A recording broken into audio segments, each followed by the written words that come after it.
महादेवाय नमः। मैं राधिका नंदन फिर से आप सभी मित्रों का इस चैनल में स्वागत अभिनंदन करता हूं। हम लोग संपूर्ण संस्कृत व्याकरण की श्रृंखला पढ़ रहे हैं।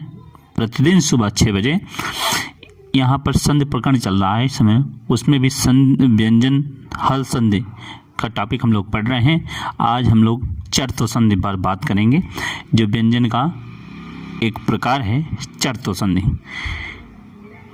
आइए चलते हैं, देखते हैं चर्तो संधि। स्लाइड में आपको दिख रहा होगा चर्तो संधि। ये क्या है? ये चर तो कर दिया, अर्थात यहाँ चर हो जाता है, इसलिए इसका नाम चर्तो संधि पड़ा। इसका सूत्र है खरिचा। क्या सूत्र है? खरिचा। यह अष्टाध्यायी के 8वें अध्याय के चौथे पाद का 55वां सूत्र है। इस सूत्र इसमें कहता है खरी बाद में होने पर और, इतना अर्थ आता है। इस सूत्र को पूरा करने के लिए दो चीज़ों की अनुवृत्ति आती है। एक झलाम की आती है और दूसरा चर की आती है। किसकी आती है? चर की। ये दो की अनुवृत्ति आती है। अब ये क्या होता है, इसका अर्थ फिर पूरा मिलाकर बनेगा झलाम चर खरिचा। ये कहता है कि झल वर्णों के बाद, झल प्रत्याहार के वर्णों के बाद यदि खर प्रत्याहार का वर्ण आए तो झल प्रत्याहार का चर हो जाए। इसको ऐसे समझ लें। ये कहते हैं कि पहले झल प्रत्याहार का वर्ण हो, फिर उसके बाद खर प्रत्याहार का वर्ण हो, तो इस झल प्रत्याहार वर्ण के स्थान पर चर प्रत्याहार का वर्ण हो जाए क्रम से। यहाँ समझ ले 3 पद हैं। एक झल है, झल का योग खर से होना चाहिए, तब चर आदेश होगा। इसी को अब आइए अर्थ समझते हैं, सूत्रार्थ। ये यहाँ ये सूत्रार्थ ये कहता है कि ये झल के बाद खर आए तो झल के स्थान पर चर होगा। इतना समझ लें, झल प्रत्याहार है और खर प्रत्याहार है, चर प्रत्याहार है। झल और चर की सूत्र में अनुवृत्ति आती है पूर्व के सूत्रों से। अब इसका अर्थ बनता है यदि झल के बाद खर आए तो झल के स्थान पर चर होगा। अब यहाँ देखिए, झल समझ लें, झल एक क्या है? प्रत्याहार है। प्रत्याहार महसो सूत्रों से बनता है। इसके पूर्व की वीडियो में हम लोगों ने पढ़ लिया है। इसमें वर्गों के प्रथम द्वितीय तृतीय चतुर्थ एवं सा हा वर्ण आते हैं, अर्थात सा हा अर्थात उस व्यंजन आते हैं। कौन कौन आता है? तो प्रत्येक वर्ग के प्रथम अक्षर, द्वितीय अक्षर, तृतीय अक्षर, चतुर्थ अक्षर और उस व्यंजन सा आते हैं। अब आइए झल, इसको इस प्रकार नीचे भी देख सकते हैं। झल वर्ण में कौन कौन से अक्षर आएंगे, ये देखिए। झल वर्ण में क्या क्या आएगा देख लीजिए।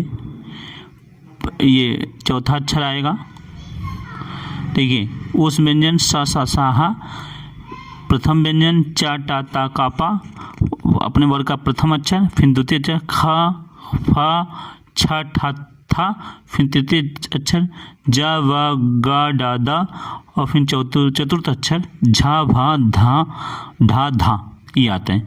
इतने सारे कुल मिला के 24 अक्षर आते हैं झल में। कितने अक्षर आते हैं? 24। अब खर प्रत्याहार देखिए। फिर दूसरा है खर प्रत्याहार।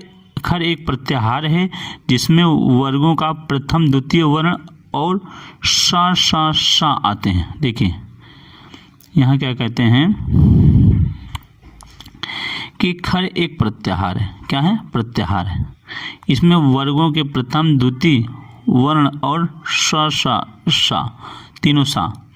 अब देखिए खर प्रत्याहार में तीनों सा आएंगे, सा। फिर प्रथम अक्षर चा टा ता का पा आएगा, फिर द्वितीय अक्षर ख फ छ ठा ता आएगा। अब आइए तीसरा खरिचा, और समझते हैं कि खरिचा सूत्र का संपूर्ण अर्थ करने के लिए झलाम और चर की अनुवृत्ति आती है। मैंने बताया था सूत्र में मात्र खरिचा लिखा हुआ है। क्या लिखा है? खरिचा, जो अपूर्ण सूत्र है। क्या है? अपूर्ण सूत्र। इसको संपूर्ण करने के लिए झलाम की और चर की अनुवृत्ति आती है और पूरा अर्थ बनता है कि झलाम अर्थात झलाम झल वर्णों का चर हो जाए बाद में खर प्रत्याहार परे होने पर। इसी को चार्ट के माध्यम से ये समझा रहे हैं। ये देखिए चार्ट आपके सामने है। यहाँ पे आपका स्थानीय दिख रहा है जो झल प्रत्याहार है, फिर आदेश होगा चर प्रत्याहार का, और पर जो निमित्त है अर्थात बाद में आएगा खर प्रत्याहार। अब झल वर्णों के स्थान पर चर के वर्ण होंगे और यदि खर प्रत्याहार का वर्ण बाद में होगा। यहाँ देख लें, अगर झल में का खा गा घा आएगा तो का आदेश होगा, का चर आदेश होगा। क्यों होगा? क्योंकि इनकी उच्चारण साम्यता कंठ है, दोनों बराबर है, और बाद में खा फा छाए। अब इसको पूरा ऐसा तामझाम ना देखें, इस तरह भी समझ सकते हैं हम लोग। इस तरह पूरा देखिए, ऐसे समझिए फिर से। ये देखिए, अब देखिए ये कहते हैं यदि इतने वर्ण आए झल प्रत्याहार में आप समझते ही हैं कि क्या क्या आता है।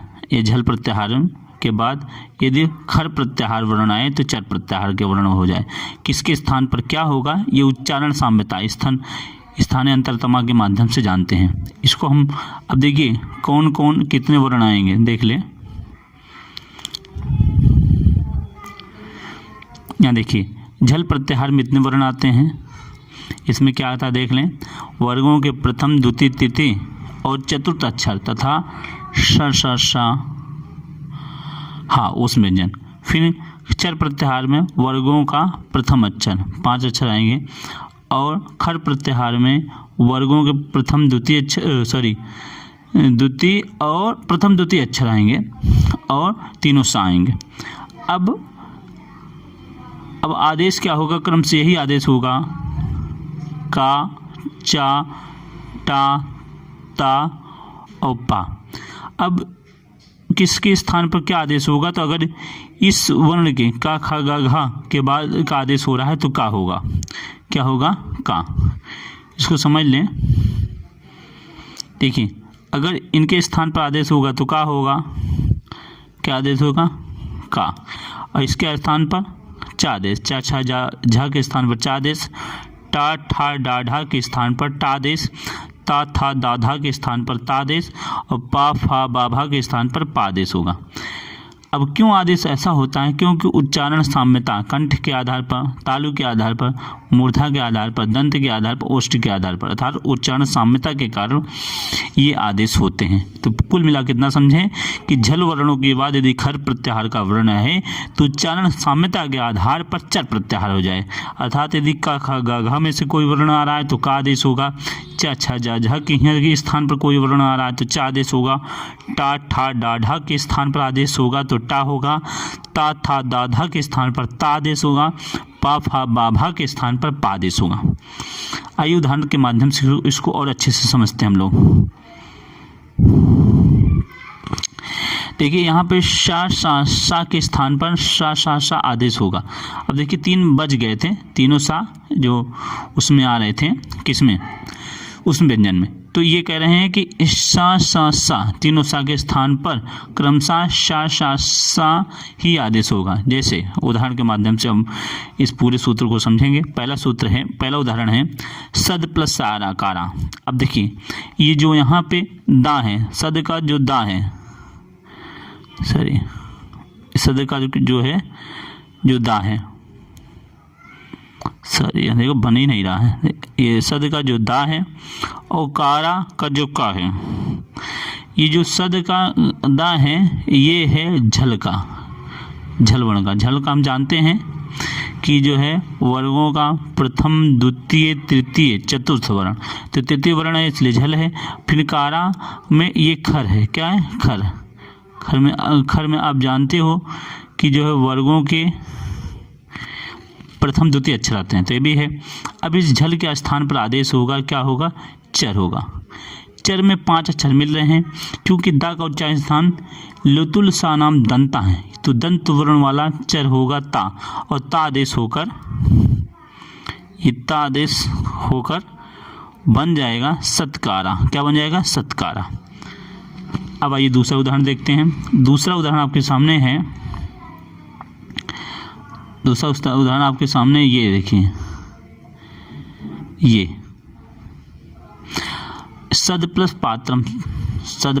पात्रम देखिए यहाँ पे। अब देखिए यहाँ पर आपको सद का जो दा है वो झल है और पात्रम का जो पा है वो क्या है, खर है। देखिए ये क्या है, ये सद जो है झल है और जो पा है ये क्या है, खर है। तो इसी झल के स्थान पर चर आदेश होगा।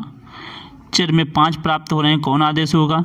क्योंकि दा का उच्चारण स्थान क्या है, दंत है, तो उसमें चर में ता ही एक ऐसा है जिसका उच्चारण स्थान दंत है, इसलिए खरिचा सूत्र से दा को ता होकर सत्पात्रम बना। चर तो संधि में क्या बना, सत्पात्रम। आइए तीसरा उदाहरण देखते हैं। उसी की तरह दिक प्लस पाला, यहाँ देखिए ये पहला है, ये दिग में जो गा है और पाला का जो पा है, दो चीजें। जो दिग में गा है वो है झल, क्या है, झल, और पाला का जो पा है वो है खर। तो इस झल के स्थान पर चर आदेश होना चाहिए, किस सूत्र से, खरिचा से। तो चूंकि गा का उच्चारण स्थान कंठ है और चर प्रत्याहार में एक वर्ण का आता है जिसका उच्चारण स्थान कंठ होता है, अकुह विसर्जनीय नाम कंठ से, इस आधार पर गा के स्थान पर का हुआ और खरिचा सूत्र लग के गा के स्थान पर खा हुआ और पूरा मेल होने पर दिक्पाला बना। क्या बना, दिक्पाला। अब यहीं पे दूसरा भी उदाहरण नीचे देख लें, 5वां नंबर का। यहाँ पे देखिए, आइए क्रम से ही देखते हैं हम लोग, अलग नहीं करेंगे, क्रम ही देखेंगे। तो यहाँ देखिए चौथा उदाहरण है भेद। ये भेद क्या है, भेद का दा जो है झल प्रत्याहार का है और तुम का ता जो है ये क्या है, ये खर प्रत्याहार का वर्ण है। इस दा के स्थान पर चर होगा। चर 5 प्राप्त होते हैं, तो उच्चारण साम्यता के आधार पर दा का उच्चारण स्थान दंत, तो दा के स्थान पर चर में ता ही एक है जिसका उच्चारण दंत है, इसलिए खरिचा सूत्र से और स्थानीय अंतरतमा सूत्र से दा के स्थान पर क्या हुआ, चा हुआ, दा के स्थान पर ता हुआ और मेल होकर भेदतुम बना। क्या बना, भेदतुम। अब आइए अगला उदाहरण देखें। अगला उदाहरण है ये छेद, क्या है, छेद प्लस तव्यम। यहाँ छेद का जो दकार है, ये क्या है, ये है झल प्रत्याहार का वर्ण, और तव्यम का जो तकार है वो क्या है, वो है खर प्रत्याहार का वर्ण। तो झल के स्थान पर चर आदेश होगा। क्या होगा, ये चर में 5 अक्षर आते हैं, तो उच्चारण साम्यता के आधार पर दा के स्थान पर दा आदेश होकर संधि युक्त पद होकर छेदतव्यम बना। क्या बना, छेदतव्यम। उसी तरह लिभ प्लस सा है था, लिभ में जो भकार है वो है झल है और झल का योग सकार, झल का योग खर से हो रहा है। क्या से हो रहा है, खर से। अब इस झल के स्थान पर चर आदेश होगा। क्या होगा, चर, किस सूत्र से, खरिचा से। तो लभ में का उच्चारण स्थान, भा का उच्चारण स्थान क्या है, ओष्ठ है। तो चर में पा ही एक ऐसा उच्चारण स्थान है जो ओष्ठ से मिलता है, इसलिए भा को स्थान पर पा आदेश होकर बना रूप लिप्सा। क्या बना, लिप्सा। उम्मीद है यह वीडियो आपको निश्चित रूप से पसंद आया होगा। यदि कुछ कमियां हैं कमेंट बॉक्स में लिखें। यदि पसंद आया हो तो सब्सक्राइब करें, लाइक करें, शेयर करें। प्रतिदिन हम लोग सुबह 6 बजे संस्कृत व्याकरण के कुछ छोटे छोटे टॉपिकों के साथ मिलते हैं, प्रतिदिन 6 बजे। इसलिए बेल आइकन का बटन आप दबा लें और चैनल को सब्सक्राइब करके, लाइक करके, शेयर करके हमारा सहयोग करें। शीघ्र ही नए विषय के साथ मिलते हैं, तब तक के लिए महादेवाय नमः। हाँ, इस चैनल के प्लेलिस्ट में सभी टॉपिक बाय टॉपिक प्लेलिस्ट बना हुआ है, आप जाकर वहाँ पर डिटेल देख सकते हैं। तो शीघ्र ही नए विषय के साथ मिलते हैं, तब तक के लिए महादेवाय नमः।